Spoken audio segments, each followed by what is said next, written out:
Commence primary ignition. I'm just not the hero type, clearly. What a piece of junk. Enterprise, this is the captain. I got a bad feeling about this. It's all part of the plan. Engage.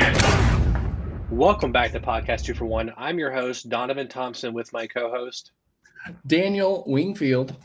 And today we are joined by Travis Mosler to talk The Batman, directed by Matt Reeves and starring Robert Pattinson, Zoe Kravitz, Colin Farrell, Paul Dano, and a slew of others.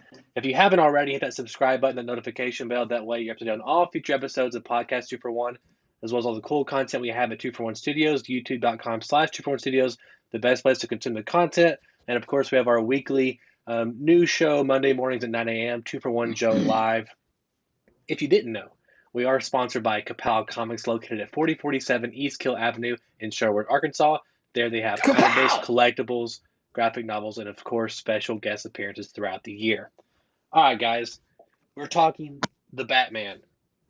First thing I want to do is kind of get everyone's general reactions. Let's not go too deep into why we love it or why we hate it, but I want to hear everyone's thoughts. Travis, starting with you, what did you think about The Batman? The Batman.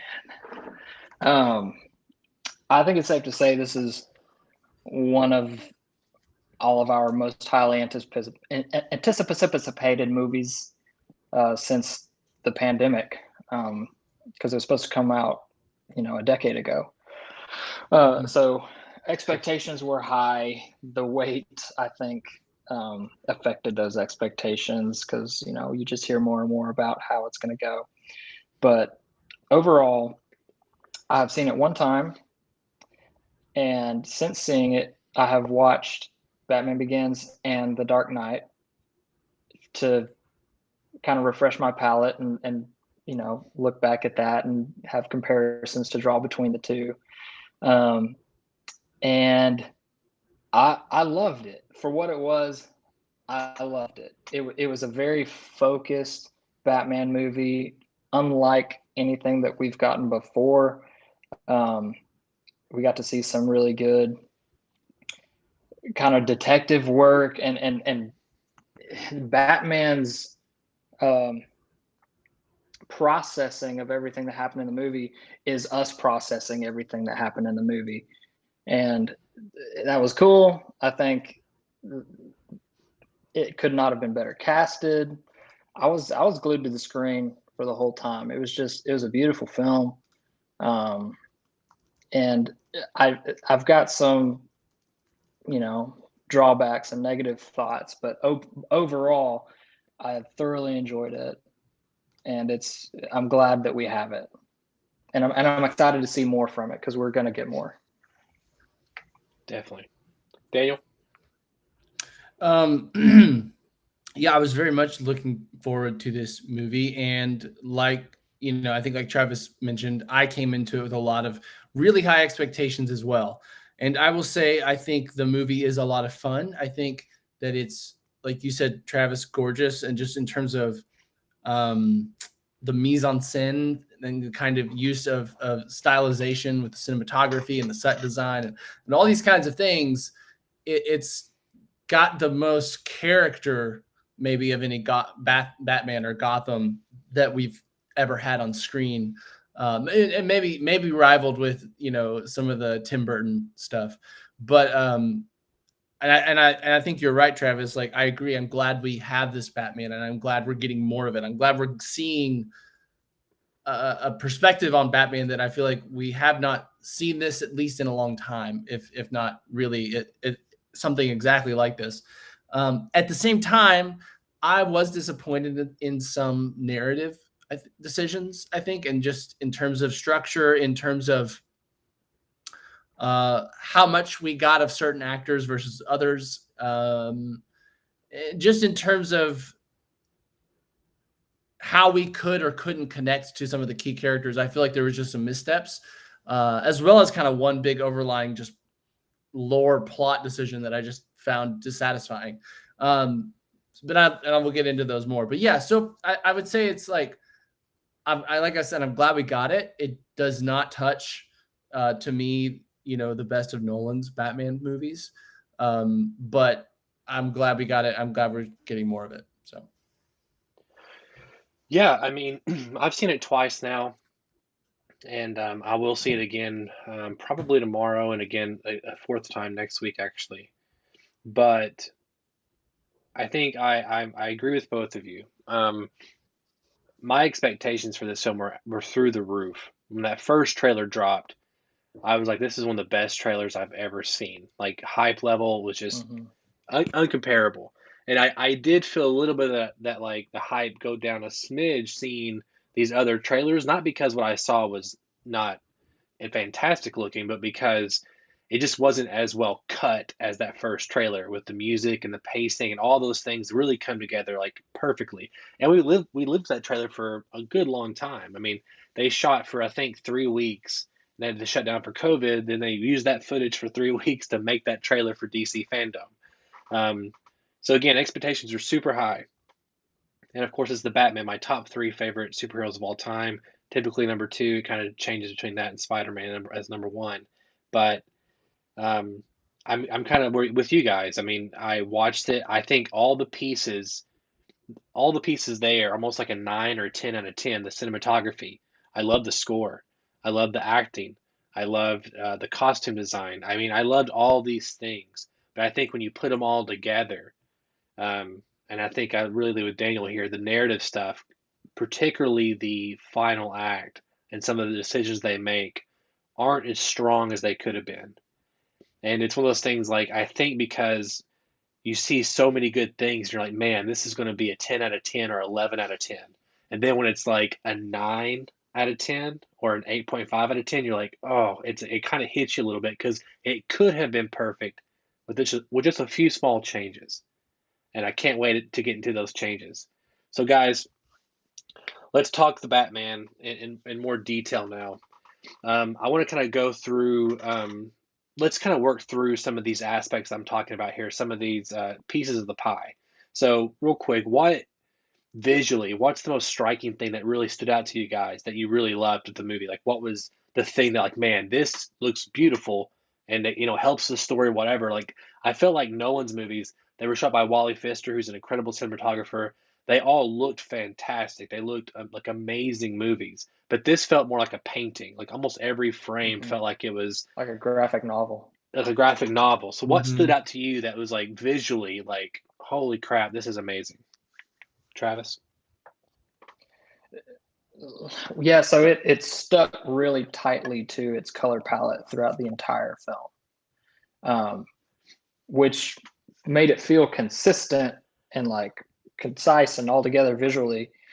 I think I mentioned this in our group text, but reflecting back to the Nolan movies and comparing the two and just thinking, in the different categories, when I think of cinematography, the way that the Dark Knight series was shot with Wally behind the camera and then Nolan's vision of, grandiose, just how he tells story. It's just big, it's enormous. And so we saw that scale all throughout those movies, and it just felt larger than life, and the world felt enormous.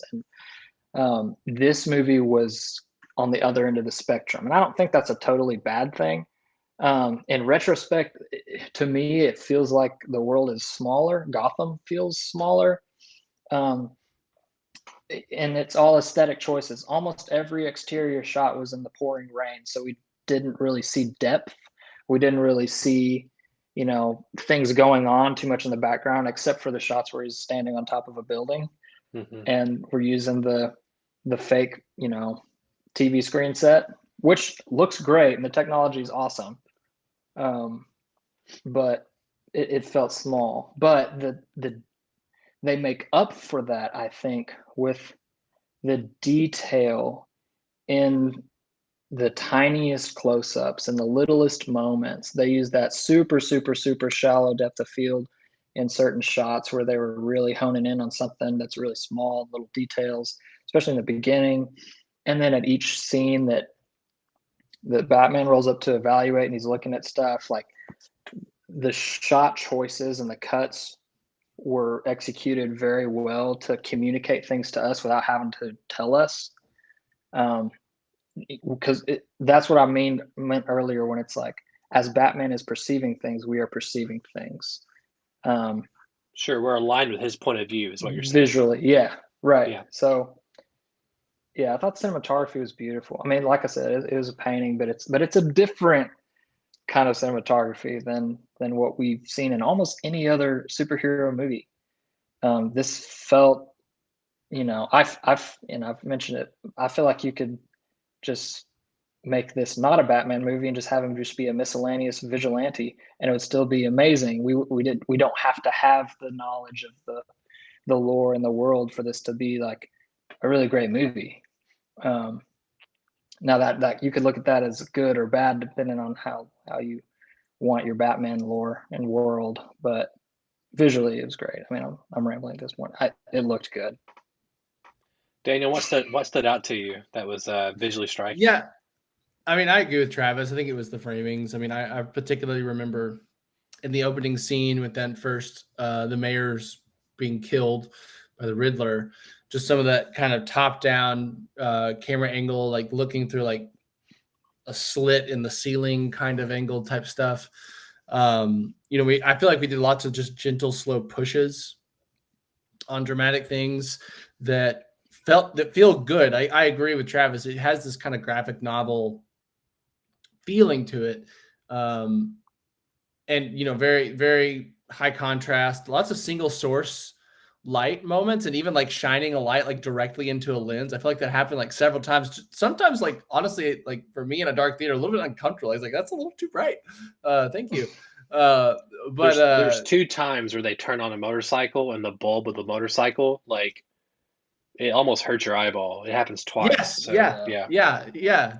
So, but I think you're right, Travis. It does make Gotham feel a bit smaller and it's so dark all the time. I feel like most of this movie takes place at night, that you don't really get a lot of the details. So everywhere kind of looks the same.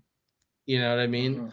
Mm-hmm. And it kind of does blend in together a little bit. But yeah, I again, visually, and I think for me, the big thing is everything felt like a very specific choice.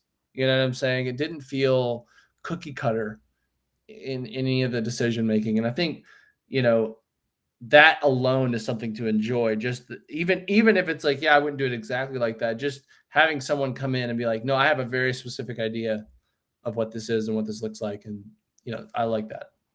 Yeah, no, I agree with both of you. I think that everything that he did felt very intentional.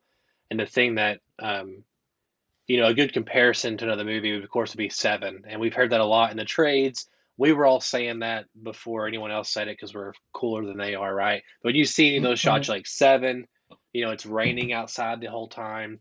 You have like these really close claustrophobic kind of shots, but there's a lot of detail, like in terms of like the production design on the walls, all the notes, the books, the grunginess, there's a lot of texture.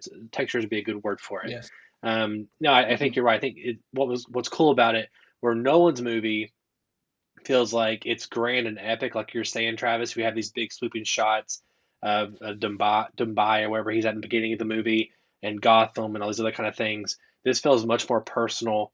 It feels like we are brought down to a street level, like this is a detective story. And I do think we kind of lose some of that.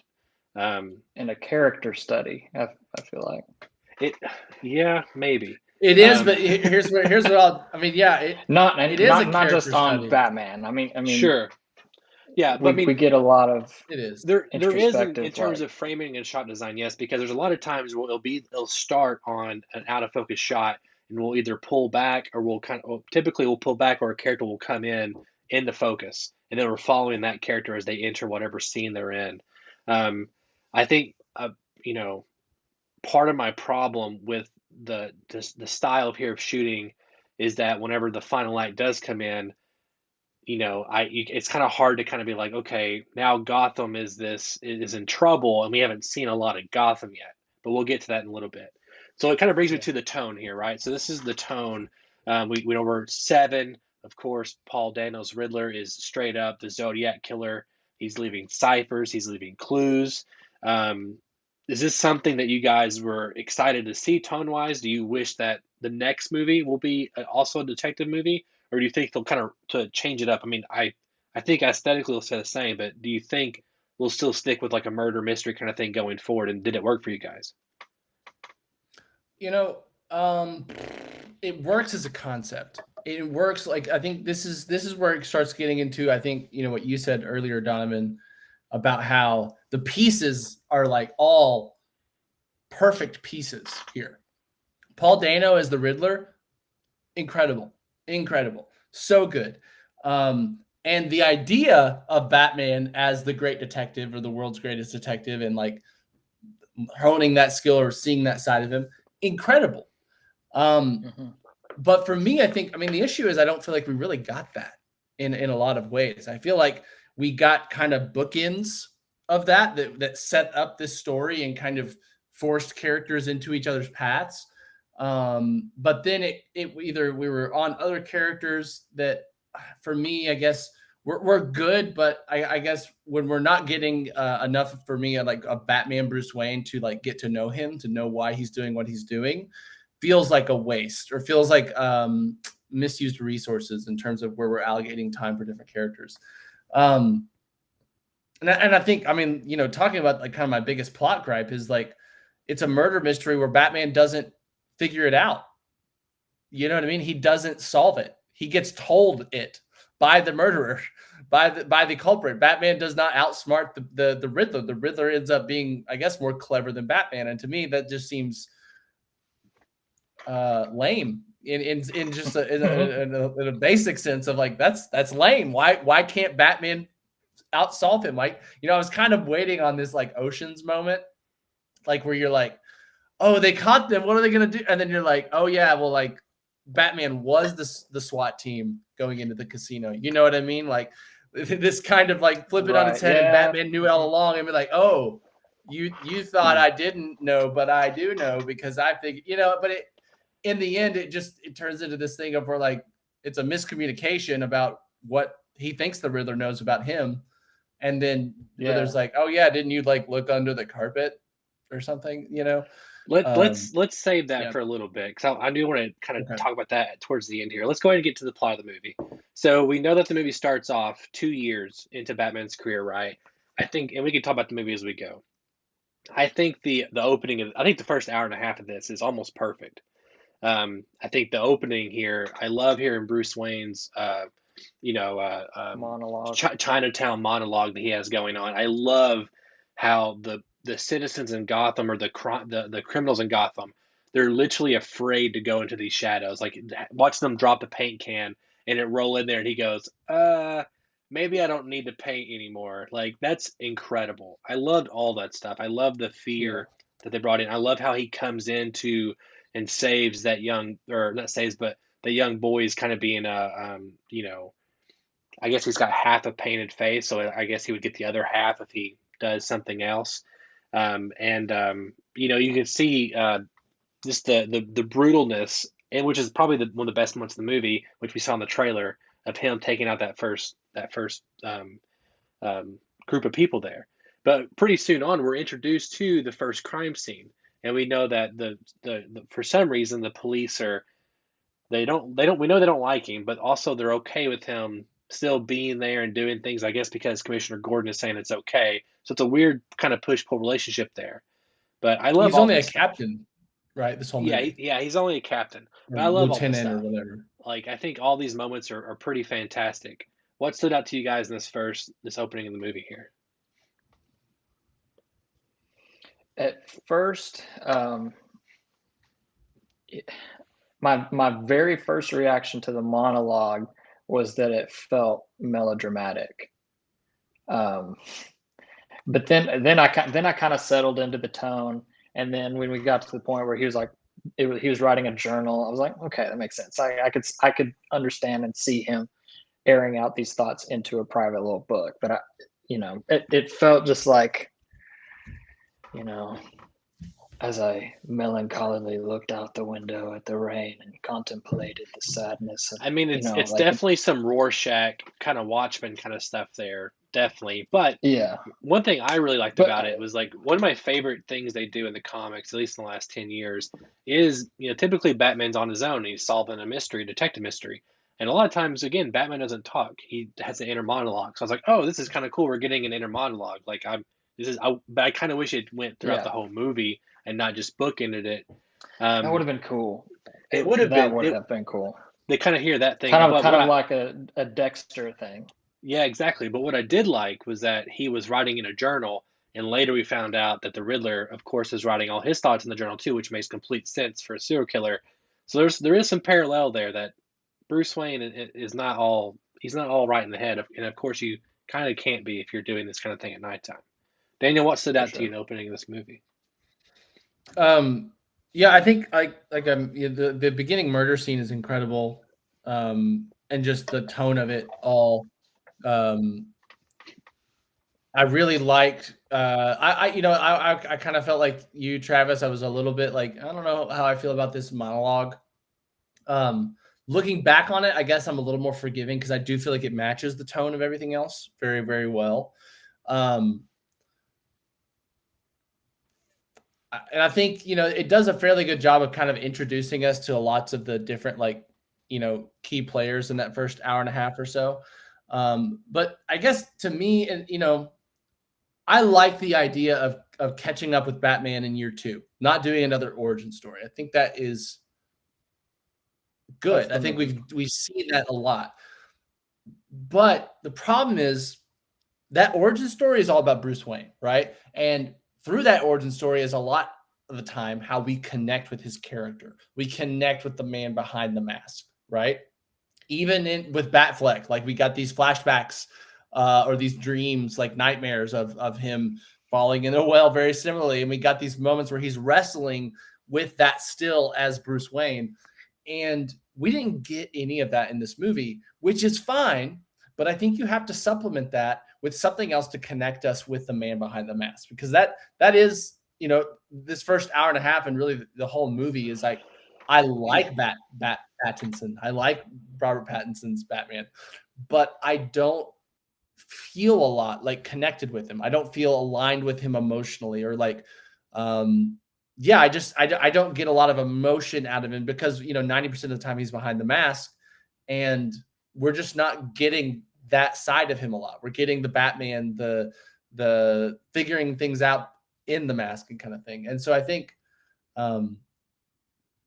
I think I was feeling that pretty early on, even from the beginning of the movie, of just like, well, when are we going to connect with him? Kind of thing. And when am I going to really get to know him in more detail, I guess. No, I agree with you. And I think it's kind of is foreshadowing some of the problems I have with the movie. And part of it is this movie I don't feel like they could have done this movie if we hadn't had 7 other Batman movies beforehand, right? Batman's been around for I don't know, 70, 80 years now. I think 80 years. So, and also I think to me is that I understand we have the origin of Bruce Wayne, but and like also that Thomas Wayne is traditionally always played as a good guy or something, but I think it would have been stronger to have that relationship shown in some way, because then when we find out later that it's not what it's, or at least Thomas is not what he seemed, then it would have been more heartbreaking for Bruce. Because right now it really feels like we're just Yes. kind of going off our memories of Batman Begins, really of how we should perceive Thomas and Martha Wayne, in my opinion. Well, and in some ways, honestly, part of this makes me feel a little like, it reminds me a little bit of like television level writing for superhero stories. Sometimes where it feels like they're drumming up all this like hype and tension over something that doesn't seem to be that big of a deal, or like is resolved within a single conversation, which that is what happens with Bruce once he finds out the truth. It's like, I'm mad. And then he has one conversation. It's like, oh, okay, I get it. I'm fine it's now. a problem. And like that just feels like, oh, well, then I guess it wasn't a big deal at all. And like all this mystery has been kind of this like false, just kind of, it feels a bit like a fake out. But yeah, I totally agree. I think I don't know Thomas Wayne. So when they're like doing all this stuff where they're talking about him and they're talking about who he was versus who he's not, and like part of the problem is too, I'm like, well, what version of Thomas Wayne is this? There's been lots of different variations, even if you look at like the Joker. Anyway, yeah, I agree. No, I agree. I agree. You're right. Travis, do you have anything to comment on that? Yeah, I mean, it's clear that that's not the film they wanted to make, because I'm sitting here like I would have really enjoyed a montage. We've seen that in several movies. We've seen that in iterations of the Wolverine movies. We've seen that in the second Hulk movie that they made. Where we see kind of the origin in a montage form in such a way that catches us up, from a plot standpoint, but also hits the important emotional beats that we need to follow in this story. And I'm with Daniel. Like, if solving the crime of his parents' murder is like such an important thing to him, you would think that we get a glimpse into that prior to these plot-driven conversations. Maybe he has a room with a wall of webs and yarn going and pictures, and Yeah. if he is this detective Batman, Yes. he's had decades to think about this and work on it and bang his head against the wall, dead end after dead end, and we didn't get any of that frustration or any of that turmoil associated with that, and that could have been a really great subplot, but it was just kind of just another detail. But it's like, I mean, I think these things could have made it better and more interesting for what I wanted out of it, but it's clear it wasn't like, I don't think they were trying to do that. Right. I think they were, I think they were giving these just extra details and not necessarily like, I don't know. They weren't trying to have it be a meaningful subplot. They were just trying to have it be just more, I guess, backstory. Flavor text. Well, I think part of the problem, and it's really or painting problem. a picture of more about painting the picture of the Wayne family's context in the greater criminal world. But the goal wasn't about character development, or a subplot of goals. And well, there's a few things here. One of them is there's an interesting parallel here between this and Spider-Man: Homecoming, where basically we're kind of skipping the origin story, right? We're kind of going straight into we're superhero and we're doing superhero or vigilante-like things, right?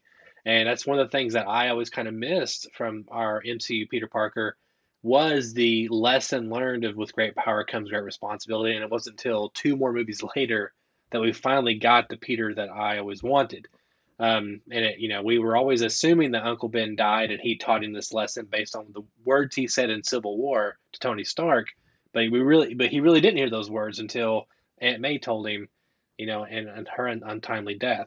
Another thing is, I think you're right. I think what a cool thing is, and again, I told you guys when I first saw this first trailer, I think it'd be cool if the Court of Vows was the real puppets here, pulling the strings of Gotham. What's cool about the Court of Vows is that Bruce's first, in the comics, this is a recent thing, last 10 years, his first case ever was solving the death of his parents, and he was just a boy. And he exhausted every possible avenue he could. And then it kind of got pulled out from under, and he just thought it was just a random thug. It was nothing more than that. And then it kind of got pulled out from the rug underneath him when it found out that no, there was this other seedy kind of things happening, right? It was more Gotham's politics, and there was people in power that needed Thomas out, and that Thomas also might have done some things that he wasn't supposed to do, but the jury's out on that. And it kind of led into the Court of Vows. Like, hey, the thing that you thought you knew for most of your life, you thought that it was, someone being vengeful or being, poor or whatever, and trying to just take money from somebody. It actually was a calculated kill to take out Thomas and Martha Wayne. And so it kind of flips the whole Batman mythos on its head, right? He's not doing this to the common thug anymore. Now it's something bigger than that. I think it's a missed opportunity to not use that in this movie. And I think you're right, Daniel. When we do get that revelation, which we'll touch upon a little later, it's quickly reversed. But I think you're also right, Travis, that they didn't really care too much about that. They just kind of want to give an extra layer to what Bruce is going through here, which I think is almost unnecessary because it really had nothing to do with the plot so much, other than just kind of having this emotional beat between him and Alfred, because it didn't help him, in my opinion, it didn't help him at all solve the Riddler's riddle or to save No, Gotham. it felt like they took a hour break from the Riddler midway through the movie. Like, okay, well, the Riddler is not really important right now. We're just going to focus on this mob stuff and the Catwoman stuff and Bruce and his family stuff. And I don't know, the Riddler was the best part of the movie. And so if we're going to take like a giant break from in the middle of the movie to do something much less interesting that has no setup and no payoff, it feels like, I think it just doubles down that kind of frustration of like, man, like, why wasn't this like just a Riddler movie? Why, if you don't want to do the backstory, then just like, don't touch his parents at all. Like, why do we need that? Like, let this just be about the Riddler and a murder mystery. And yes, I still personally think we need something from Bruce Wayne, from the man behind the mask. I think we need to see him wrestling more with the juggling of those personalities. I want to see him trying to be more the Bruce Wayne that, the Bruce Wayne from the comics, the Bruce Wayne he becomes. But but all that to say is I want just more emotional reasons to root for him. I want him to have an emotional arc. I want him to start in one place and end up in another. And I mean, like he does in like a very plain sense of like choosing a different nickname, I guess. But like it doesn't feel very meaningful or like, oh yeah, I understand why he made this change and why he saw like the overcame this giant challenge that forced him to like metamorphosize into a better Batman or something. Also, Joel Williams says there's no problems at all, and don't bring Marvel into this DC goodness. So Joel is watching and listening. No one's talking about Marvel. Yeah. Joel. No, you're right. I think another thing too here is that I went into this movie thinking the big arc here would be that Bruce Wayne and Batman are just one person, and the idea here is that he's too deep into the Batman persona. He's not really exercising the Bruce Wayne part, and Riddler kind of comments on this, that the mask is your true self, and when you take that off, you're not really who you're supposed to be.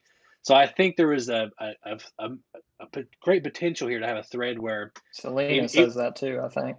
Yeah, and also the mayor-elect also says, hey, your family has a history of philanthropy, and you're not doing that anymore. And I think it was a great opportunity to be like, hey, in order to help Gotham in its fullest, I need to be Bruce Wayne. And he could even help with the orphanage that that Riddler was commenting on how bad it was for them. He could have made sure, kind of like in Dark Knight Rises, that the orphanage it's good, it's functional, the kids are safe, it's brought back up, and it helps orphans. That could be his first step there. That's what his arc should have been. Great. That would have been great. Well, he should have had that conversation about. Yeah, go ahead. So we've touched on several like character arc points that were done in the Nolan movies so well. It wasn't like a huge focal point, but we saw it like in I think it was, I can't remember if it was Batman Begins or Dark Knight, but throughout the movie, just step by step, we're seeing Alfred say, you're carrying your father's name, like you're representing the family. In addition to being Batman, like Bruce Wayne can't be neglected. You can't neglect this name. Like he has to stand for something. And we see him, and in the middle of him, following the main plot of the movie, we get these very rich subplots that develop the character of Batman. Yeah, but I mean, I personally don't think I'm coming from this from a place of like I have that in the back of my head and then I want it to be like that. I think it's just like here's the things they're presenting to us, and I'm like, oh, here's a natural progression you could go with the state of where he's at right now. And an interesting thing is that Batman Begins. Yes, I mean Bruce Wayne is Batman still, and he still is one person, but he just like immediately knew he should have two different personalities. Like Alfred did punch this up a little bit too with like, hey, you got to go do things X, Y, and Z. But it was and with the conclusion with Rachel, and she says, "I'll be with you when you're done being Batman." Basically, is what she tells him, which tells him, okay, I'm going to keep being Batman for a little bit, but that's not really me. Right. So I was just agreeing with your point. No, you're right. You're right. And I think the thing here is that since they're going at it from a different perspective or different starting point, it should have been him learning. He's still. They say year 2 Batman. It's still like I think besides Ben Affleck's, it's like the longest running career for Batman in a movie. Besides The Dark Knight Rises, which is like an 8-year time cut, but Dark Knight and Batman Begins takes place within like besides the flashbacks when he gets to Gotham takes place within like a year and a half or a year. And because it's 6 months after Batman Begins, and Batman Begins takes place like over a week. Like it's pretty quick.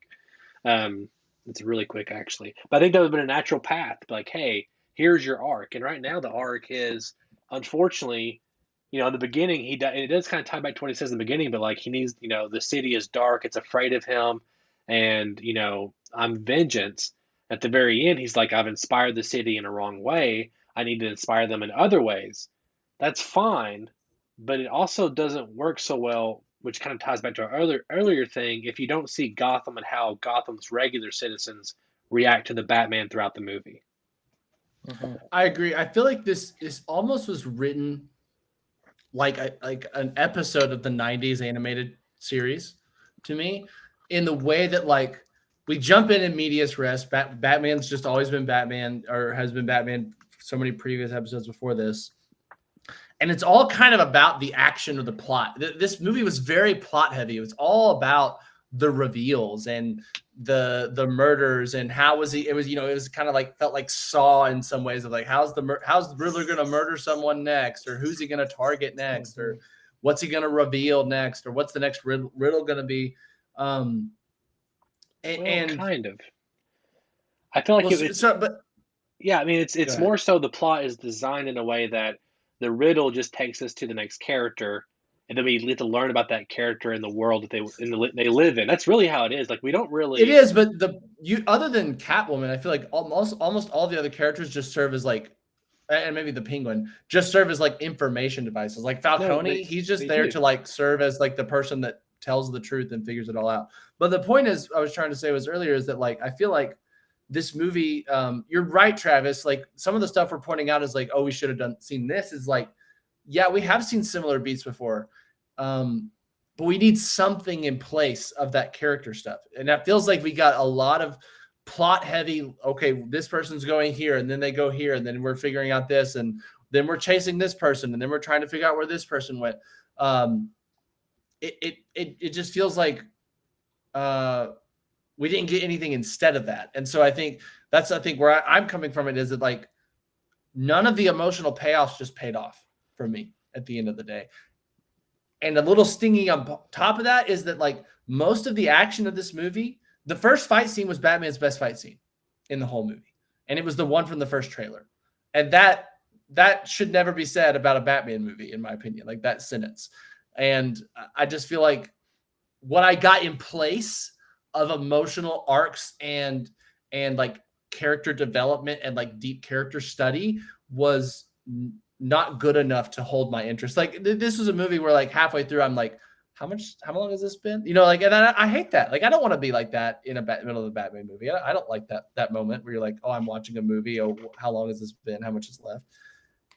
Sorry. I mean, no, you'll be sorry. I mean, I never honestly felt that way. I felt like I was pretty locked in the whole time. And even my second viewing, having already saw it, and even having kids in the row with me who clearly did not want to watch a 3-hour detective noir movie, I still was locked in both times. And like it felt like it went much quicker to me than 3 hours.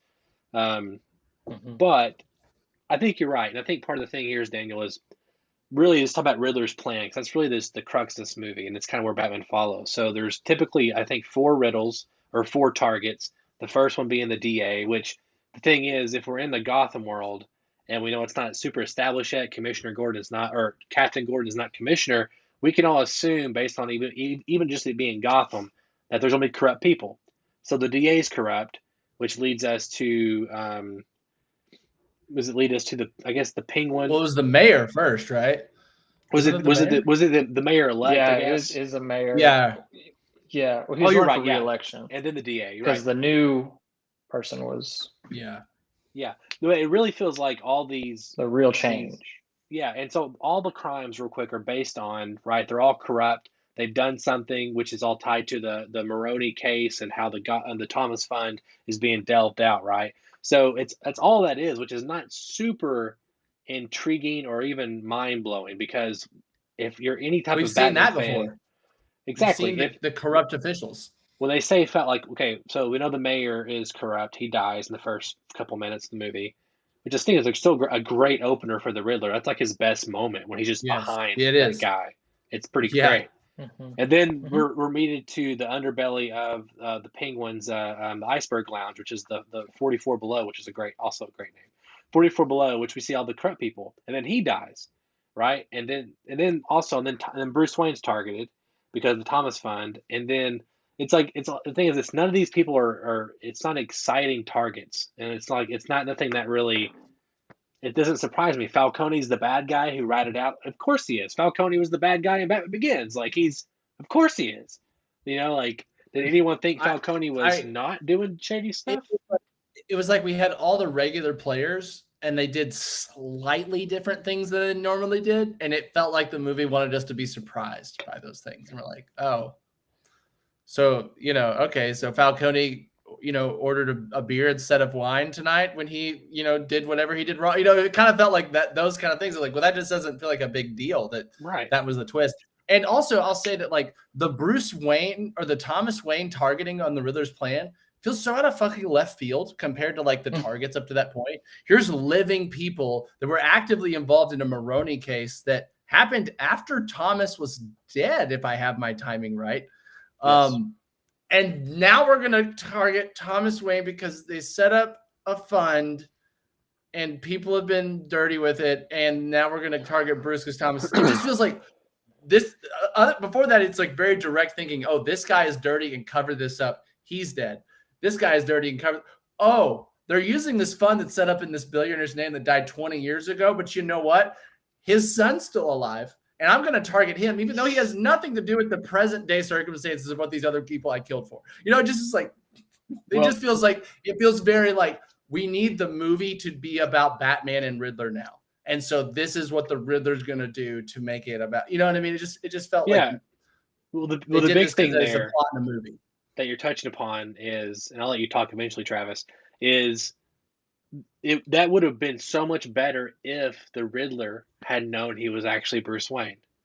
That's when that would make sense. That you could use any excuse then. Oh, I did it not out of logic or that followed my original plan to the public. I did it because it could construe that way to the public, but I really did that to poke at you because I know you're Batman and I wanted to fuck with you a little bit, and that would have made more sense. And like that's a great moment when they're in that interrogation room and. He's like X, Y, and Z. But I do also think it's kind of Bruce Wayne. Honestly, I came out of the theater not realizing that he didn't actually know. Like honestly, like Really? the conversation was like going in circles. Like it wasn't a clear conversation to me, and I'm like, okay.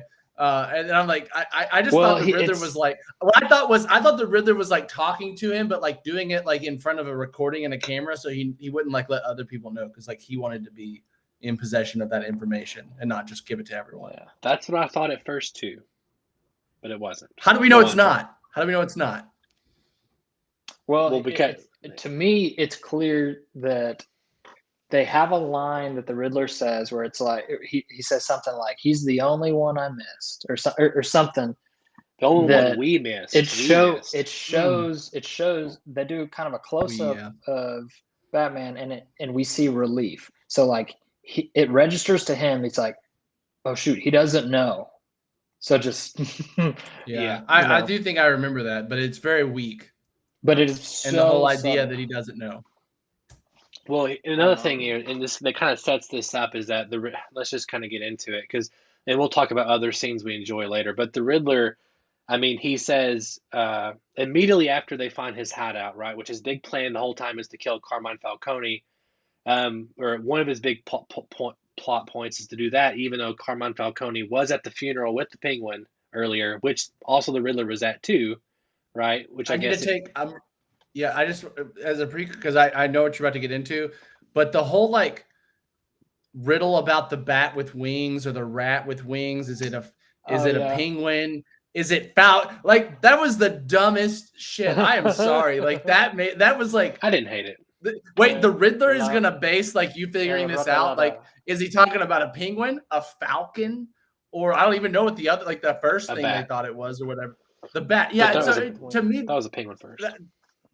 that just did not, I don't know. That just felt very silly and very like, again, this doesn't feel like good detective work. This feels like, kids playing like dress up detective work. I don't know.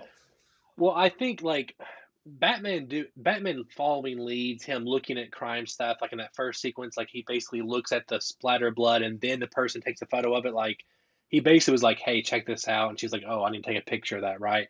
I think all that stuff's fine, but I think the problem is really just the Riddler's plan, because Batman is just kind of following the clues and basically what clues to lead him to what person, because each person says no, this person, that person, and he basically does a full 360 at the very end of the movie, but in terms of running through the characters. But the big problem with the Riddler's plan in general is that none of the clues add up to the fact that I'm going to flood Gotham City. That's a huge. That's like honestly my biggest problem of the movie. Like I've used this example a few times talking to friends, but this is the most arbitrary, basic thing I can think of right now. Is like every clue, the first letter of every clue spells out flood. That's like the basic line thing, right? But it 100% needs to be where Batman, Yes. if he had all those pieces, then he could have figured out that the Riddler was going to blow all these things apart. And also, as soon as they get in the Riddler's apartment, the Riddler calls Batman and says, "Hey, come over here come talk to me." And he goes over there. And then the Riddler's like, "Wait, you didn't figure it out?" But the only way he could have figured it out by all the information the Riddler leaves is by ripping up the carpet. And it's like, well, because he killed the first guy with the carpet tool. Yeah. yeah, that was how he should have figured it out. Well, I mean, what's he supposed to do? Is Batman I'm fine supposed with to that. like in that crime scene? Is he supposed to pull up the carpet right then and figure it out and go, "Oh shit," and then go talk to the Riddler? I mean, like, was that the Riddler's plan? Was that for him to do that? But then, if he did that, then that would give more time for the police to get to the bombs. Yeah. So that really doesn't work very well. There should have been something that tied all the things together and said, "Hey," that's like, and like the Batman Forever does this, right? All the riddles that the Riddler sends to Bruce Wayne or Batman because he knows he's Bruce Wayne is his location. So he's doing all these riddles and killing people to finally say, "Hey, come get me." That's the whole thing, right? And like that's it's not like amazing or whatever, however you feel about it, but at least it did that. Like the sum was more than the parts, which I think is what was missing in this. And you do get a hint of Riddler's followers when he does the stream thing with the DA because they're on the right side and they are saying stuff like getting, killing, fuck the DA or whatever. They're saying that kind of stuff. It's kind of you might miss it kind of thing. And then they come back again at the very end. That's his big plan, right? He's a guy who has rallied a bunch of people and they're going to take stuff on. I think a huge missed opportunity here is the bombs should have blown the cell and he could have escaped.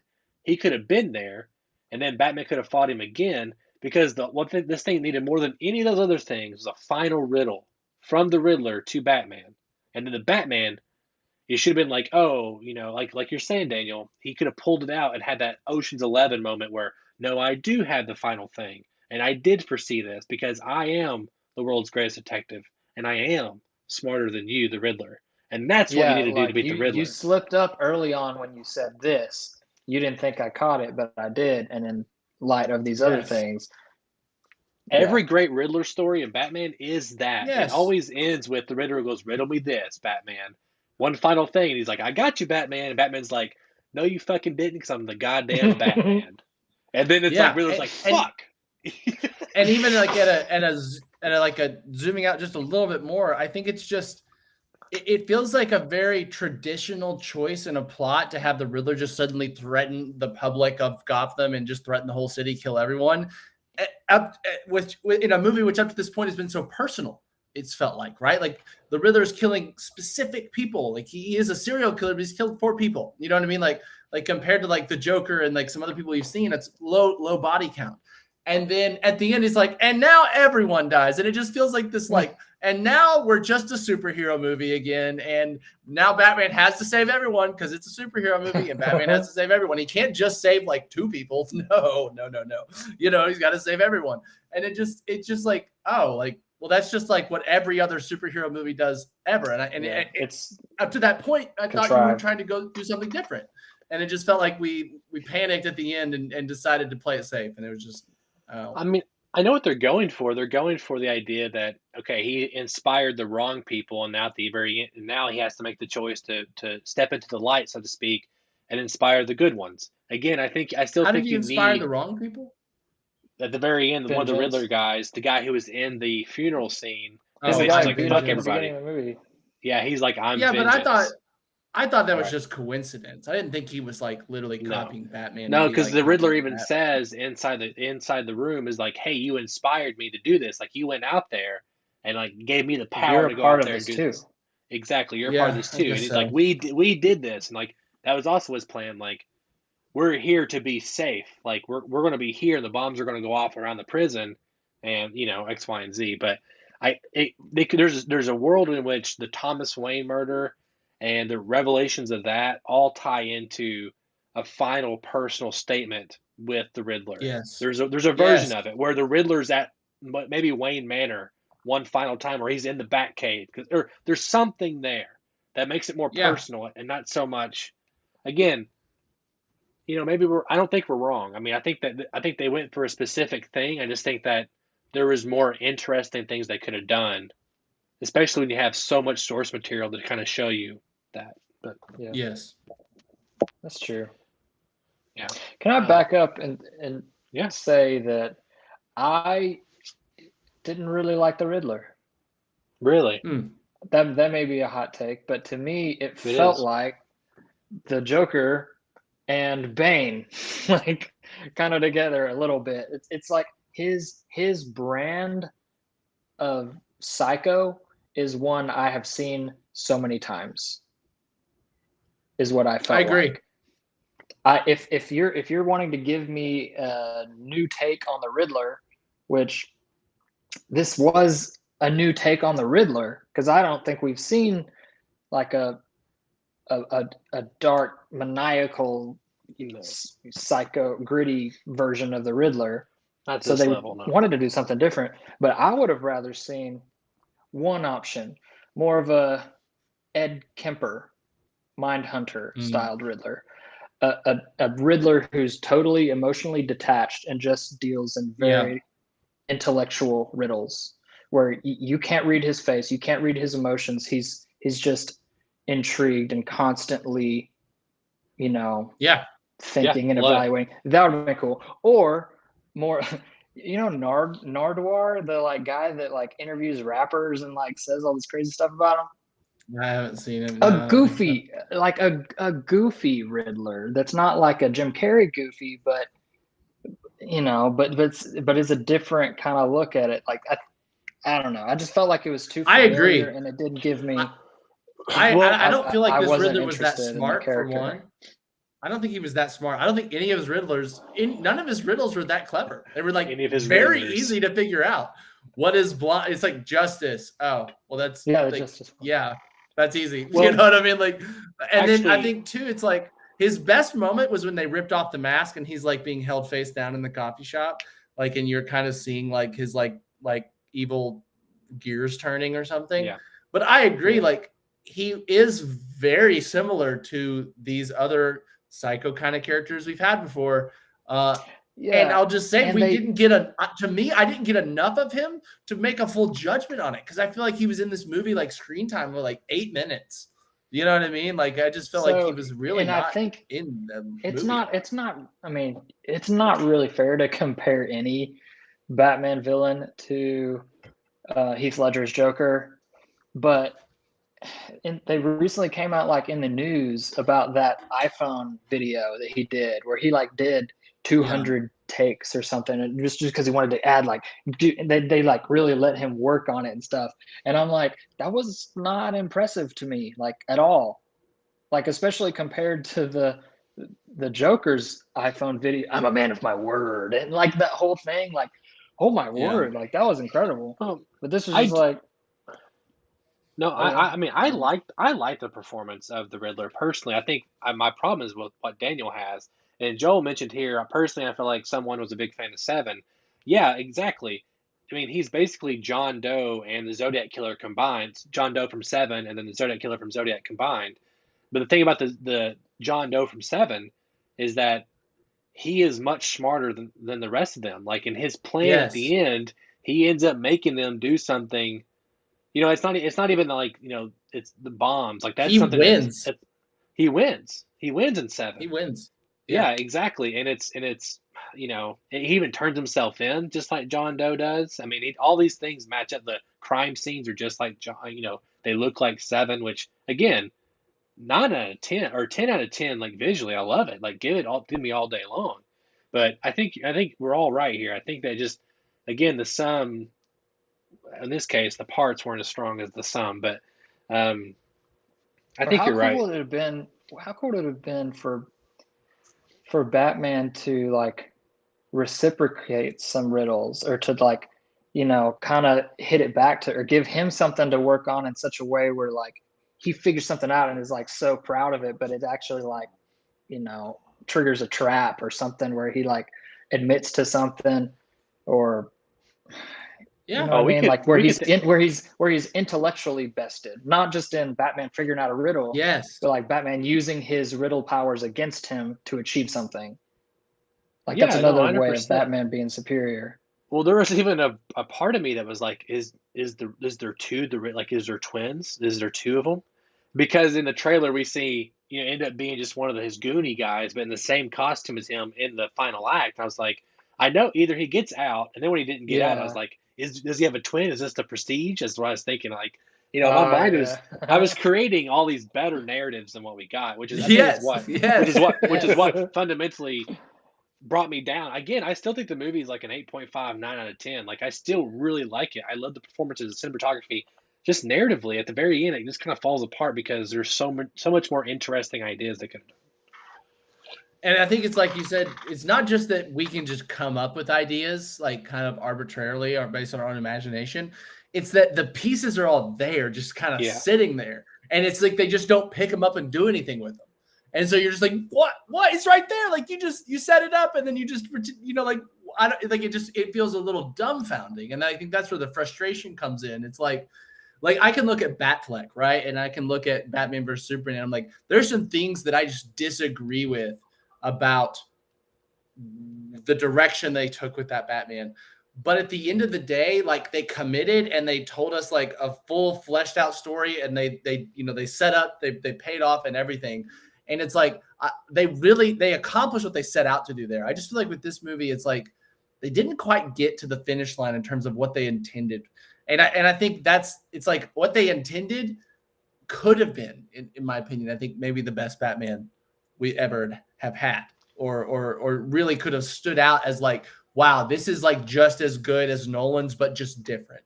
And I think at the end of the day, I can confidently say, and I wonder, Travis, why you might feel having just recently watched them. But Nolan's films to me they're just, unfortunately, They're to a me, they're better master Batman. class.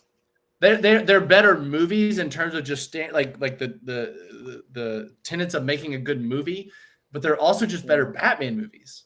And I think that to me is like, that's just disappointing that this one Yeah, in for the me, end just really didn't get that close. definitely piggybacking that. Definitely, when I talk about the scale, when I was talking about cinematography, the other part is the world building. Like those are better Batman movies because we see more Batman stuff. Like we see more iconic characters and situations and parts of Gotham and all these things. Like it paints this huge world of Batman that they had a huge sandbox to play with. And I mean, there's a lot we could do with this Batman. We just haven't seen it. We haven't seen much. Yeah. So yeah, I think you're right. I think a big part of it like is the next movie, the sun might be out. So you know what I mean? I don't know. That's a bit much. getting your hopes up there. Well, I think So- even though the Nolan movies are bigger and epic, in terms of just scale and characters and just the world itself, they still manage to cram more character development in less time because they are Yes, starting yeah. they are starting at a more base level place. Like Bruce is, we really start as a child, but Bruce is, Yeah. he's figuring this out. Like he's not Batman yet, so obviously as an origin story that gives you the opportunity, Bruce Wayne, no Batman to Batman at the end. Like that's an easy arc there. But even in the second one, Yeah. they kind of take that line of Maggie, or not Maggie, but Rachel and Bruce Wayne's romance, and he's trying to separate them.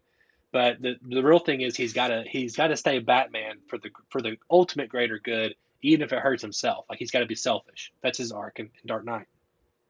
Yeah. I think feel like Nolan. I was gonna say I feel like Nolan blockbusters have just the ultimate balance between pace and character and narrative.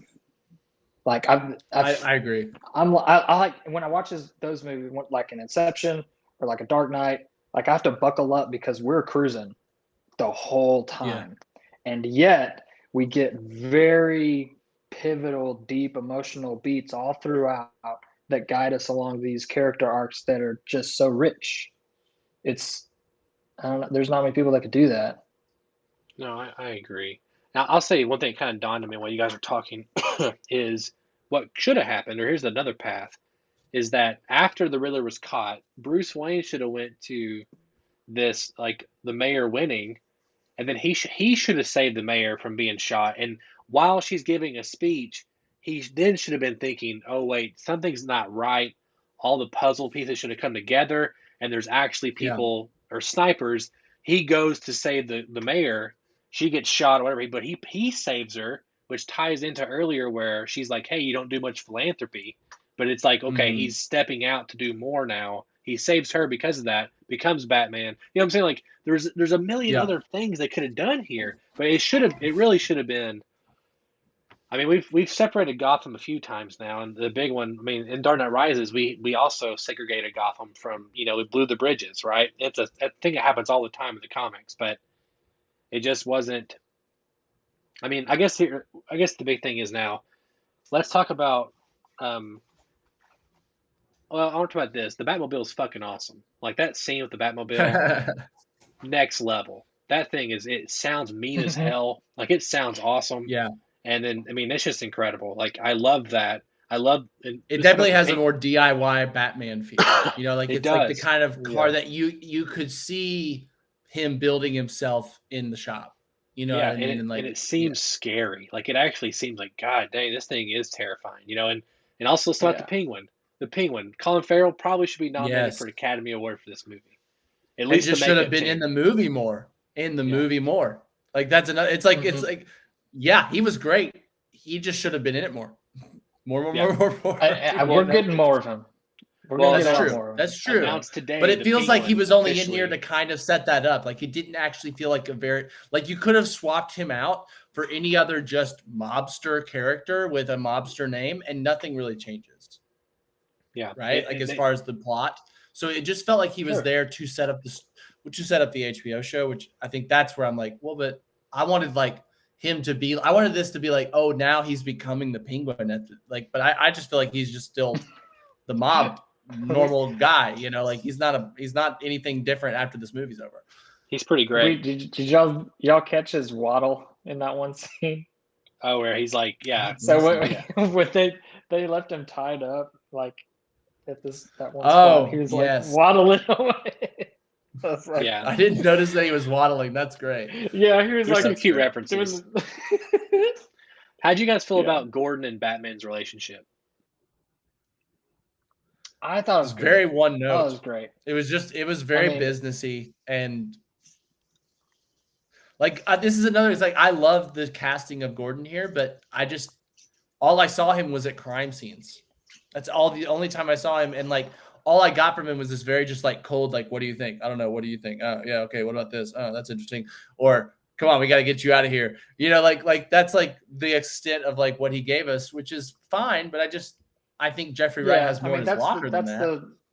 that's the slice of the story that they're giving us. I mean, with context of knowing Batman, we know how it got to this point, and Yeah, I mean, that is the downside. it wasn't of, new, but it was good.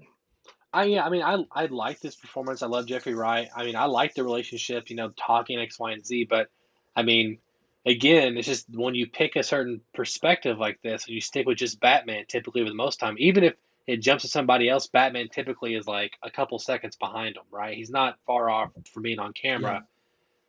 But I mean, and I hate making these comparisons, and I really wasn't while I was watching the movie. But when you think about it, I mean, in Batman Begins, we get so much of Gordon. We get his rise to be, or like his rise, that relationship. He's not even like the commissioner he's at not. the end of Batman Begins. No, he's like he's still like, Yeah, exactly. He gets a promotion, but it's not commissioner. yeah. It's him being, inside this whole group of corrupt cops, and he's being singled out by Batman, and also Gary Oldman's incredible. And then the second one is him taking initiative and becoming commissioner, and he captures the Joker, right? And Commissioner. Yeah, commissioner. Yeah, exactly.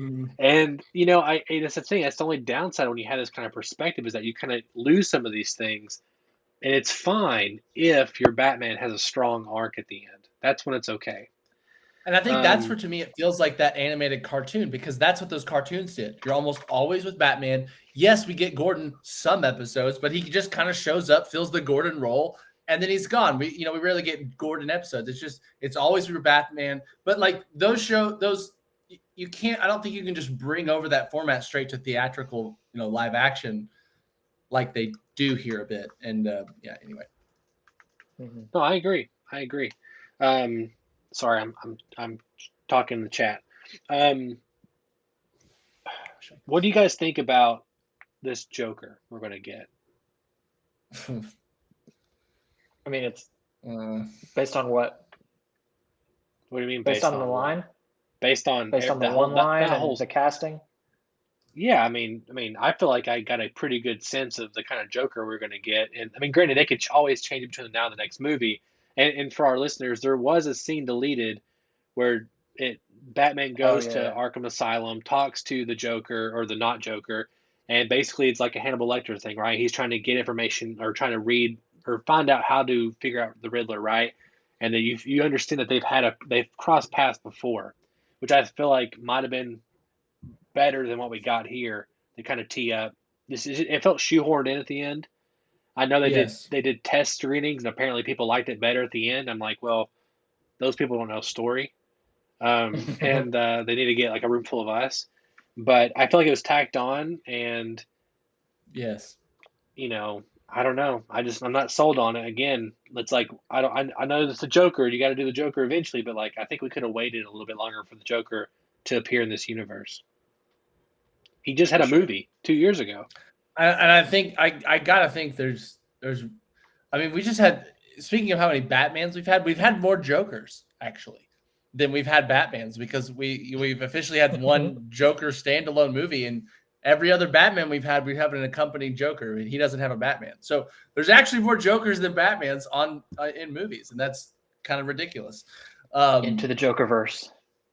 Makes sense. It is. But I think that it's kind of like, what can you do that hasn't been done before, man? Unless you're really going to find like an obscure run of Batman where Joker's like some very different kind of character, or just maybe there's a part of his character in the comics that we haven't seen adequately explored on screen. But to me, it's just like I mean, between Heath Ledger and Jared Leto and Joaquin Phoenix and and even Jack Nicholson, I'm just like, I guess I've seen it all. And so like, what are you giving me that's new? You haven't seen it all, because there is some Joker that's the best Joker in the comics that they haven't touched yet, in my opinion. Well, that's what I want. I'm not familiar with it, and I'm like, if they can do that, sure. But if they're just giving me a different flavor of the same character we've had, that's not a good enough reason for me to want to see it. I just don't like the casting. I will see it, but Yeah, I can't picture him. That's why I can't either. Yeah, what a weird choice. Maybe they'll do him like some like crazy prosthetic. Maybe he'll look like Joker in the Arkham games, like Well, like nobody in their grotesquely right disproportionate mind body. would have said Heath Ledger was a good choice for the Joker before they saw Heath Ledger as the Joker. No, but if Heath Sure. Ledger was in that scene doing his Joker, it would have been 10 times better Oh, than what yeah, we got. yeah. That's what I'm True. saying. Like the same thing. Joaquin Phoenix comes on the scene. Everyone's like, "Man, it's not gonna be as good as Jared Leto." I don't know. It's like just as good. I think it's just different. Like it's pretty phenomenal performance he pulls Who off in that said? movie. Wait, did people say Jared Leto I think was he meant to good, say Heath. and it wouldn't Not- be sorry, as Jared good? Ledger, right? I meant better than Heath Ledger. Okay. I'm Heath sorry. Thank Ledger. God. I mean better than I Heath know. Oh Ledger. wow. I knew he couldn't possibly. Yeah. No, yeah, I was like, I meant Heath Ledger. Sorry, everyone. Yeah, like everyone's like, "Oh, you can't beat Heath Ledger." I'm like, "Well, we'll see what happens." Joaquin again is, I think, just as good, just different than Heath Ledger, Yeah. he was and good. Yeah. he's fantastic. And I don't see this actor being the Joker. I think Paul Dano is a amazing choice to be the Riddler. Whether you like what they did with him or not, he was like the perfect casting. He's perfect. But it's like, man, I'm not sure about this Joker. Matt Reeves has come out and said, in their universe, the Joker suffers from a disease where he can't stop smiling. That and he has chemical burns. Because we see a little bit of like prosthetic, like his mouth is curled up into a smile. So we know that's kind of where we're going with it. That's the universe. So he has a disease where the Joker and Joaquin's, he can't not laugh, or like his laugh also chokes him, like he's uncomfortable. But that's also like a real thing people have to. No, I agree. No, I know, but I think Based on like a real medical condition. I'm just telling you what I've been told from the interwebs. But yeah, so I don't know. I'm not a super big fan of it. I guess lastly here, what's something that stood out to you that you really liked that we hadn't talked about yet, and then we'll talk about future stuff. What about Catwoman? I really like Zoe Kravitz as Catwoman. I thought she was great. She's perfect. Yeah, She was really great. Phenomenal. Yeah. I love the relationship. I thought that was pretty well done. Like I felt that more than I ever did Bale and his women ever in his movies. Yeah. I think it's his weakest Except thing. for Rachel in the first one. Rachel in the first one, I think there was some Maybe. I don't chemistry. really think she was that strong of an actress in that movie, but I hear you. I think she was better than the second one, but okay. Yeah, I thought she was better than Maggie. Yeah, agreed. It was I think a Maggie's but that no, good either. relationship. I liked her. I think yeah, no, she was great. She was really great. I thought the costume was nice. I loved the I moment. thought it was interesting making her Falcone's daughter. I'm guessing that's not in the comics. Yeah. No, it's not. Yeah, that was a new little twist. I did love Surprise. Pattinson's suit. I mean, like it's one of those things when I first saw the reveal and the teaser, like 1,000 years ago, like Travis said, I was like, oh, I'm not a huge fan of it, but when it moves in action and he's doing stuff, it looks pretty dope. I'm like, okay, this looks pretty. I'm on board. It's good. Looks good. Oh yeah, the Batman suit. Yeah, looks good. I guess here's the big thing we haven't talked about. Really, he is guys. he is bulletproof. I just mentioning the Batman suit. Well, like he's very bullets bulletproof. but he does not care about bullets. Like shotgun point blank doesn't give a fuck. Which is like I kind of thought that was like like Superman's like territory was like people shoot him and he's like I'm fucking Superman. But to his credit, that his Batman suit looks like the most bulletproof of any Batman suit we've ever seen on screen. Like it looks like there's like inches of like Kevlar in front of everything. You know what I mean? So like it actually does look like it would maybe be bulletproof. But yeah, How do you guys feel about his squirrel flying suit? No, I did not like it. It did not look cool. I'm sorry. I want to see the. It was wings. realistic. Yeah, I need the no, wings. But in you a gotta movie have that's the not, wings, dude. it's obviously not concerned with being realistic in so many other areas. It's like, and now we're realistic. You know what I mean? Like it would have fit better in Nolan's movies, to be honest. Like if he did that before he got the like electromagnetic things. But yeah, it just kind of felt like oh, he's got this badass muscle car, and then he's got a squirrel suit. And it's just like, okay, well, you obviously spent all your budget on the car and just had to like go like what was on sale for flying. So I mean, and here's the big one, boys. How was how do we feel about Robert Pattinson as our Batman? Because we are going to get a sequel to this. It's going to happen. Weird they haven't announced it yet, but we are going to get it. Are we liking Pattinson or Battinson? I guess would be the thing to say. If you take away the like writer's room and just look at the performance. Yeah, he's wonderful. I love him. I think he's great. I think he's new. I think we haven't seen this type of portrayal. I like emo Batman. I do. I didn't think that I needed it, but I like it. Yeah. I was feeling it. Like, I don't know. Like he's. I mean, we see a lot We'll more. say we got- Batman I than we do didn't Bruce Wayne. doubt that he could pull it off. Yeah. Oh, me neither. Me You neither. know? Yeah. No, yeah. I've seen No, Good he's- Time. Yeah. No, I mean, yeah, he was great. And I agree. I think he did fit this kind of like, he didn't say a lot. Like he was very like, I wonder if he has like the fewest lines of any Batman character that in like a solo Batman film in terms of just like lines in the script. Because when he did speak, it was very short, and then sometimes just didn't speak a lot. But it worked with this like brooding. It worked with this like brooding emo, like very non-functional socially, character. And I think I really like that. I think I just want to see that. I just hope that we get to see that evolve, and we get to see like what he becomes, later on. And that could be a great contrast, like who we get in Batman 3, Bruce Wayne versus who we saw in this one. And that could be a really great journey, that they're taking us on.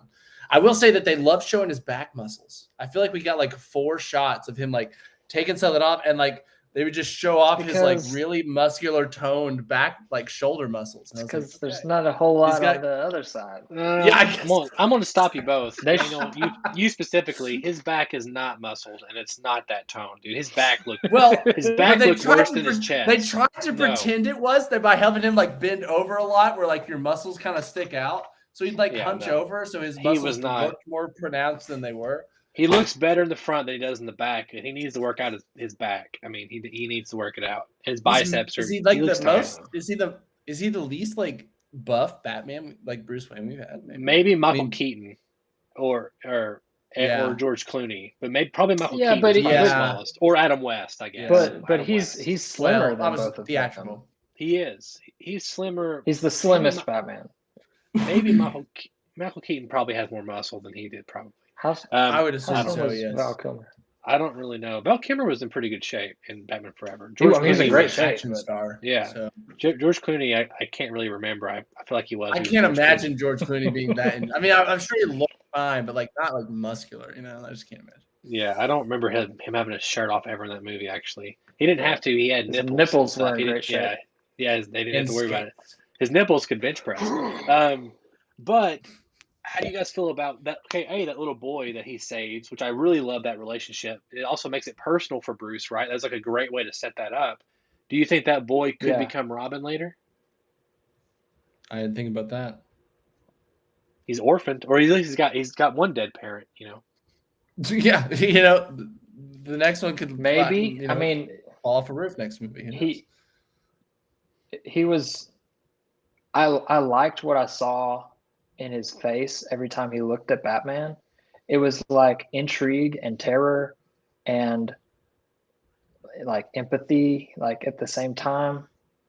It was just, those moments were really cool. I mean, that's where I liked what we got out of Robert Pattinson in those moments too.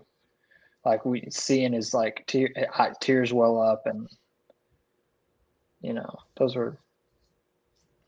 those were good moments. What do you think about Alfred and Bruce, their relationship? I mean, this is the most different we've had, right? Alfred, it looks like Alfred's the one who trained him. Alfred was like some type of British special forces in the past, even maybe been Thomas and Martha's bodyguard. I didn't catch any of that. Yeah.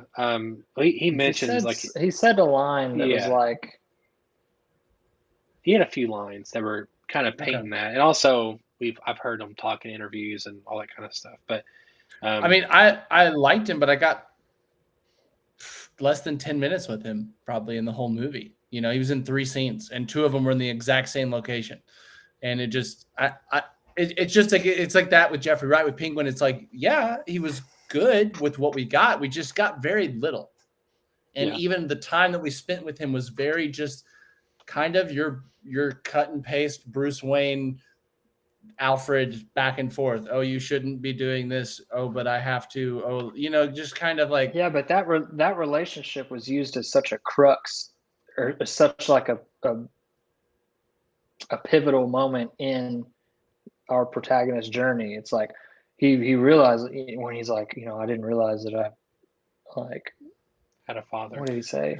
It was, No, but it he didn't was feel like, He set didn't up say enough. that. That's what that means. Or It didn't feel set up enough though. It just felt like we had the It one wasn't. moment where like he's like, here's, you can wear my cufflinks, and it's like, you're not a Wayne, and you're like, wow, what a dick thing to say. Like it's just like this like out of character You're not my just thing dad. in order.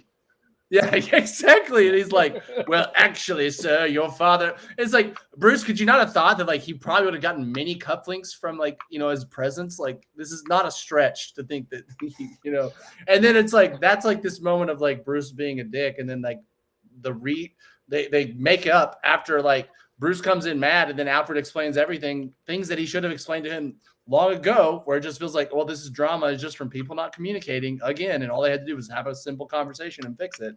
And it just wasn't enough to pay off. It didn't feel like a payoff to me. It just felt like it felt like you're trying to manufacture development in their relationship with like 3 scenes. You know what I mean? And it just felt like, I felt like, again, compared to the Nolan Batman films, like Alfred and Bruce's relationship spans the entire 3 movies. Like we get like this giant arc to them, and like it just felt like they were trying to like, and now they're best friends. You know what I mean? And just, I don't know. Well, I haven't given up on me. Never. Yeah, that's fantastic. I do disagree with like what Alfred does in Dark Knight Rises. That's more of a me thing and not really a plot thing. I don't think Alfred never would have left Bruce ever, but I know what they did it to get Bruce more isolated. But back to the Batman, I think that the scene where in the hospital, that should have happened at the end of the movie or before the final scene of the movie. Like that, Yes. it's also, we don't see Alfred again after that scene. Like there's a whole another 45 minutes to an hour after that moment, and we never ever see Alfred. We never mention Alfred ever again. And I feel like that's, especially if you have that moment where you're like, yeah, the thing I'm scared about the He most died off is losing screen. the people I love. Yeah, exactly. The I think hospital it would- flooded. Yeah, oh yeah, hell yeah. So that's what I'm saying. Like he didn't even check on Alfred. Like it's kind of a weird thing. It's like at the Yeah, very he end, just serves like- this like plot device, right? Like, go ahead, Travis. he's like, oh shit, Alfred. Yeah, at the very end, like that's I love the you more than anyone in my life. Yeah, You have to it's check kind on of, it's a little weak. I mean, that's what I'm saying. Some of these things here I'd say just it's don't work. considerably weak. And they, yeah. So the thing that cracked me up was when we had that like parallel edit with him, like, pedal to the metal, and the Batmobile like, gotta save Alfred, and Alfred's like opening the gift, and it like blows up or whatever, and then he like calls, and they're like, oh yeah, that happened hours ago. Yeah, I didn't. I think that, agree. honestly. It was fine, but it just felt like it just, I agree. It just felt like, it just feels like a really way to like, like it's like tension, and like you I don't was just like, like oh. ramp off into this big moment. You're like, well, there was no reason to be tense. It's already happened. It's the past. I feel like that may have been like a runtime decision. Maybe, Like, yeah. Oh I man, I don't think so. we shot this thing of him getting there and pulling him out of the ashes and having this moment and taking him to the hospital and all that stuff, and they're like, no, let's cut it. Let's just say, oh, he's Well, recovering. it just feels like it's trying to be a twist, like a small twist, like, oh, the time, like it's trying to be almost like in Silence of the Lambs, how they cross cut and then you think they're at the same house and then they're not. It's like trying to like pull like, oh, the last second something's different. Exactly, something's different, but something different isn't significantly different at all. We saw Alfred about to blow. We saw him blow up. We saw it explode. Like we already know it's happened. So she's like, oh yes, that already happened an hour ago. You're like, okay, like I was slightly off on my timing, but that changes nothing about like what I knew happened.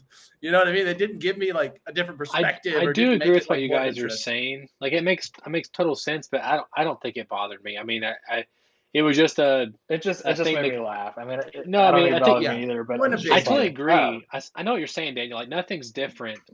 Either like if we saw it happen in real time or whatever, it makes sense. But I think it was just to kind of give a an excuse to ramp it up the tension. I guess you could always just not had her and you could have it explode.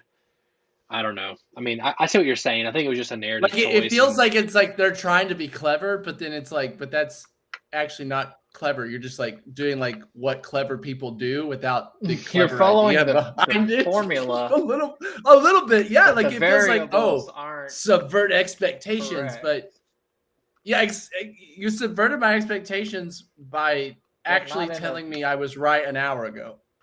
You know what I mean? Sorry, One other thing, how do you feel about? I thought it was kind of weird that he pulls out a vial at the end, a green vial that being that, which people are online and be like, it's Venom from like Bane's Venom, and I'm like, okay, I guess because it's green, which I think it is kind of weird to have it green, and also I think also even though it's a movie trope, they should have totally prepped that up. Alfred been like, hey, here's a green vial. It's basically it's an adrenaline. You might need it later. I think you needed that because he pulled it out of nowhere. And also, I don't think it was that cool of a moment because he's just beating the hell out of this guy. I think it would have been more impressive if the idea was that Bruce is getting too close to his rage, and there's something you could have done there, but it didn't work very well. If they did it, because the perfect example is the Dark Knight with his little blades that shoot out. Right, we set those up in the beginning of the movie with Lucius Fox. We even do them again. I think later on with Alfred. The instruction manual. Yes, and then at the end, it's like the gadget that gets Joker off him and helps him save the day. Right, like this. If you're gonna make it about the gadget, which this feels like it is, it's like, oh, the Batman's gadgets helped him win. Fine, but you got to set it up. If you're not gonna do that, why couldn't it have just been he like found some kind of inner strength inside of him to like fight harder? Like it's just like, why couldn't he have like looked like over and like seen the orphan kid down there about to drown at that moment and been like, no, for the orphan kid, I will fight better. It's like for Narnia. It's like, oh well, at least he like we saw him like find a new strength within him to overcome the final challenge. And then you're right, it's just like, oh well, here's this random gadget no one knew he had. Let's go. We don't even know what it does. Apparently it's good, like it's just like, okay. Yeah. Well, to me it didn't feel like a revelatory moment. Like it wasn't like it's that thing that he's pulling out and using. But it's just like that was right after he got shot point blank with the shotgun, and she's telling him it's over, and he's letting his body finally go into like shock and like chilling. And it's just I was like, it's adrenaline or something to kind of kickstart him to fight through a steroid or whatever, like to fight through it. Like I didn't care, but I didn't feel like I was supposed to. I think you're right, Travis, but I think that it was the way that Catwoman kind of pulls back and it looks like she's scared of Batman for a second. And he's beating the hell out of this guy. And because of those kind of beats, because of those kind of things, and like because we're setting up the vengeance, like that's an opportunity there where you're basically, I don't know, it's one of those cases again where it could have been cooler. This is a case where something when it could have been cooler, they should have made it cooler because it just the way it was shot, the pacing of it, him beating him, it didn't work. The pacing of that moment just does not work for me. And it also leads in cooler. Yeah, I mean, on this case, they should have, and also leads into this too, where his big sacrifice, right, is he cuts the cable, which doesn't look that great because Robert Pattinson makes like the worst O face ever here, but also it doesn't. It's not that cool of a thing to do, and then also he immediately gets back up after he does it, so it's not that huge of a sacrifice. No, and it's like I get it that like it's gonna like electrocute like the mayor and like she's important, but like it's like you saved 10 more people when like I'm guessing tens of thousands have died today. You know what I mean? Like that's great, Batman. I'm really happy you saved those 10 people directly below you, but like the movie's trying to present it as like his last great heroic moment, or like, oh, I'm gonna sacrifice myself for the population of Gotham, when it just that's not what felt like what was happening in that moment in the context of like even the flooding and stuff, Yeah, and he also and I agree. He cuts it and then he drops down, then he pops back up and he's like, "I'm good. The electricity missed me or something," Yeah, he gets electrocuted. It just didn't matter because his I assumed he didn't. I guess it was like Well, he's like, still got the drugs working with him. That's true. oh yeah, That's true. anti-electricity drugs. I forgot about those. Yeah. That's one of the side effects. Yeah. So, what do you guys? And I do think that I think the juice or whatever, it's got to be that Venom stuff, because why would they deviate from the color palette? Why would it be green and not red? Or If it is Venom, it's almost worse to me because it's like I they don't agree. they never mention it. I think it should have just been a clear drug. It should have been like a clear medicine. It would have made it better, but it being green actually makes it weird to me. Yeah. Yeah. I think. Yeah. I mean, I wouldn't have done that. And also, there's Well, nothing. you think maybe they just had no idea of the like significance, and they were just like, I don't know, make it green. He's injecting the Riddler into him because the Riddler's green, guys. That's what he's doing here. I don't know. Ridichlorians. Yeah, I don't know. Last thing I want to ask you guys is what do you hope to see in the next movie? Do we want another? I think we kind of have to have another mystery, another detective thing. But what's the thing that you need? I mean, I'm coming out of it. I'm like, I'm excited for the next movie because I think we have a good groundwork here. I just need a stronger narrative next time. So what's the thing that you guys need moving forward? I don't care who the villain is. I don't think it has to be a detective story, but I need character growth. I need character study. I need to get to know these characters. I want to spend more time with them and understand them. I need strong emotional, like strong internal goals and strong internal arcs. That is what I need, like from any movie, honestly. That's what makes good movies, and like makes you connect or remember movies, for me at least. And so like to me, it's like I almost feel like I've been like super critical of this film, even though I did like it. But at the end of the day, it feels like what's missing here is just some basics. You know what I mean? It's just some like basic like classical Hollywood ideas of connectivity and of like internal and external growth and goals and challenges and all this kind of stuff. And like I just need that. And I think the cast is great. I think the tone is great. I think the look of it is great. Maybe work a little bit longer on the plot, just in terms of like the that part of it, but like just go back to basics a little bit. Just tell interesting character studies that tie into the external plot. Yeah, it's definitely style over function. This movie is. Style over substance. Maybe. There you go. That's the better one. Travis? Kind of like an extension of more Bruce Wayne is I need to see a relationship that Bruce Wayne has with somebody who doesn't know that he's Batman. We didn't get that here, and that's a device that is used for the character to grow and to have escalated like tension and conflict and like balancing of the two worlds and stuff like that. We didn't get that in this movie, and I think it could open the doors to a lot of change and a lot of growth in Robert Pattinson's Batman. And I mean, there's a lot of different directions that his character could go from a relationship like that. So I think if we have that and it's executed well alongside a good plot, then that would be good for me. I mean, if everything else stays at the level that this movie was, and I mean everything we just listed, the cinematography, the tone, right, the actors, if all of that's there and they just improved in some of these areas, like we're in for a killer sequel. And I think we could easily have it. I think it's very much in the realm of possibility that this next movie is significantly better than this one. And I think there's a lot of people out there who'd be like, no, there's no way this movie's perfect. But yeah, I don't want to be the guy who do. didn't come out of the movie just like it's a perfect movie, 10 out of 10. Like I never want to be that guy. Again, it's like my most anticipated thing in a long time. But it's just sometimes that filmmaker brain comes on, and I know it's probably more us than the general audience, but I think some people forget, maybe go back and watch Batman Begins and The Dark Knight, and those are not perfect. We've even broken those down with Bruce in some of our past episodes. They've got problems in them, but they have the payoff is better in all the movies. That's the thing, is it has a better payoff. Like, you feel more emotionally satisfied at the end, and that's the thing I think we're missing here, is that emotional I'll say, satisfaction. And iconic moments.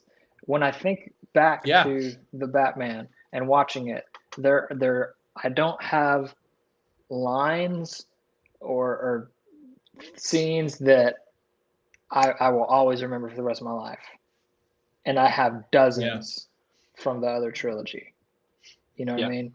Like, there's some killer moments. There's cool moments. I mean, the hallway scene where it's only lit with the muzzle flashes is something that I'll remember. Just from a technical standpoint, I think it was spectacular. But that's it, you know. I think the Batmobile sequence really stands out. The Batmobile is cool.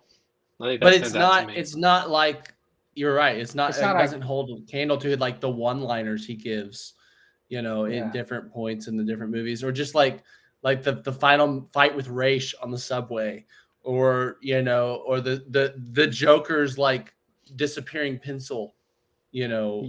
Oh my gosh. One, you know, like that those that are just like, that was one of the biggest audience reactions in a movie ever when that happened. Yeah. Do you remember that? Yeah. Like, oh yeah.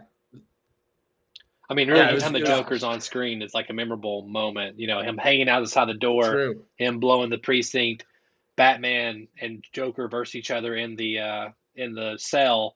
And, you know, Batman's getting in the chair, and Gordon's like, "Fuck," you know, like, I got to get them out of there.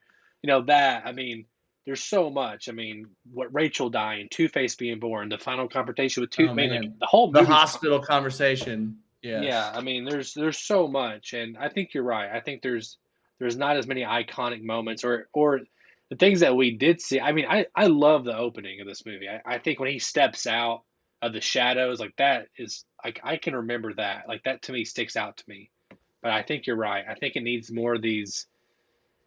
They're trying to make it really realistic, I guess, or not realistic, but like grounded, more grounded than Nolan's movies. Even though those felt more realistic, like, I feel like that could happen in our world, but this feels more grounded. And it's interesting. It's an interesting conundrum to have. Yeah. Indeed. Daniel, how can listeners write into us? Listeners, you can write into bit.ly/241mail and let us know what you thought about the Batman.